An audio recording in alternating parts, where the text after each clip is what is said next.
Halo teman-teman, kali ini kita akan membahas tentang hiperkolesteremia, yaitu kolesterol tinggi.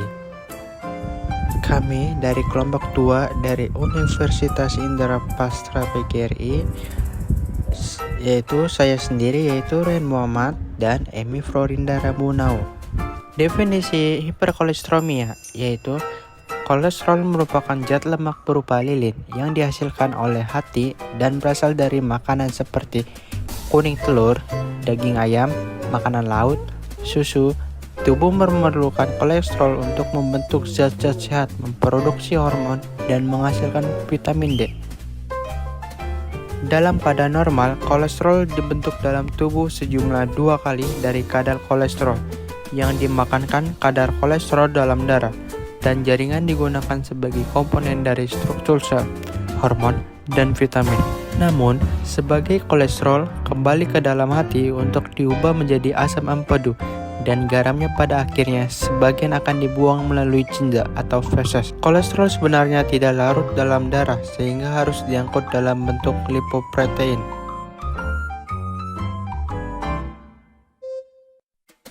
Patofisiologi. Lipoprotein adalah molekul besar gabungan lipid atau lemak dan protein yang bertugas mengangkut lemak, terutama kolesterol dan trigliserid. Pertama, low density lipoprotein LDL membawa kolesterol ke seluruh tubuh melalui arteri. LDL tinggi akan menumpuk di pembuluh darah.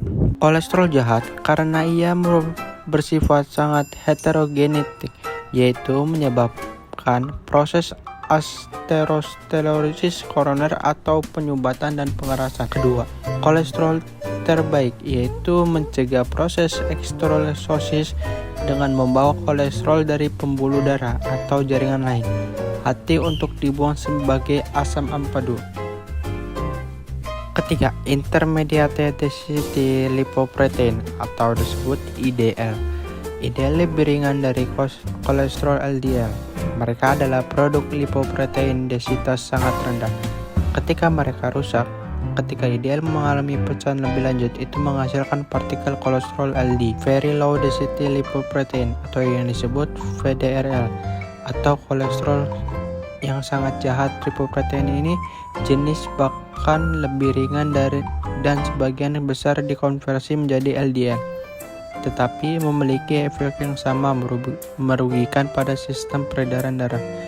Kelima, chylomicrons dibuat usus halus dan bertanggung jawab untuk mengangkut trigliserida dari usus kecil untuk berbagai jaringan dalam tubuh. Apakah itu hiperkolesteremia? Hiper artinya tinggi, hemia artinya darah, yaitu disebut darah tinggi. Dikenal pula istilah hiperlipidemia, yaitu peningkatan kadar lemak atau profil darah secara umum yang ditandai dengan peningkatan kadar kolesterol, total kolesterol LDL, dan trigliserida serta kadar kolesterol HDL di bawah normal. Ada beberapa faktor-faktor yang dapat mempengaruhi kolesterol darah, yaitu 1. Riwayat keluarga, karena faktor genetik yang diturunkan dari orang tua dengan penyakit yang sama yang disebut pemilih hiperkolesteremia. Kedua, pola makan yang buruk. Ketiga, obesitas, berat badan berlebihan dengan indeks massa tubuh 30 atau lebih. Keempat, diabetes, gula darah tinggi bisa meningkatkan LDL dan menurunkan HDL serta merusak dinding pembuluh darah. Kelima, lingkaran pinggang besar, lingkaran pinggang di atas 102 cm untuk pria dan 89 cm untuk wanita. Keenam, yaitu merokok. Merokok menurunkan HDL dan merusak dinding pembuluh darah. Dan yang terakhir, kurang olahraga. Olahraga membantu tubuh meningkatkan jumlah HDL. Gejala-gejala penyakit hiperkolesteremia. Seorang tidak menunjukkan gejala apapun, tidak menyadari kadar kolesterol dalam tubuh tinggi hingga muncul komplikasi seperti serangan jantung dan stroke. Oleh karena itu, penting sekali kita melakukan screening kolesterol sejak usia dini. Pada anak usia 9-11 tahun, pada anak remaja yaitu 17-21 tahun, dan terakhir dewasa yaitu lebih dari 21 tahun. Diagnosis hiperkolesteremia.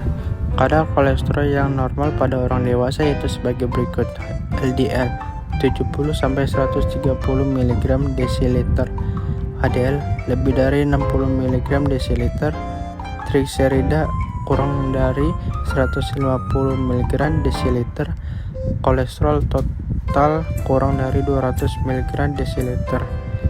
Kadar kolesterol ideal untuk anak dan remaja yang usianya kurang dari 19 tahun yaitu LDL kurang dari 100 mg atau disebut desiliter, HDL lebih dari 45 mg atau desiliter, trigliserida kurang dari 150 mg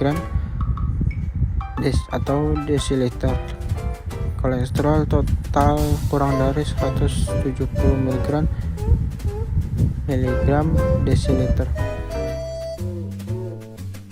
Komplikasi hiperkolesterol yaitu stroke, penyakit atrial liver, penyakit jantung koroner, penyakit ginjal, tekanan darah tinggi, dan yang terakhir adalah batu empedu. Pencegahan hiperkolesteremia. Yang pertama itu penerapan pola makan sehat dan mengandung gizi berlengkap dan seimbang. Kedua, memperbanyak asupan serat dari buah, sayur, dan gandum utuh. Ketiga, olahraga rutin sekitar 30 menit setiap hari. Keempat, tidak merokok dan batasi asupan minuman beralkohol.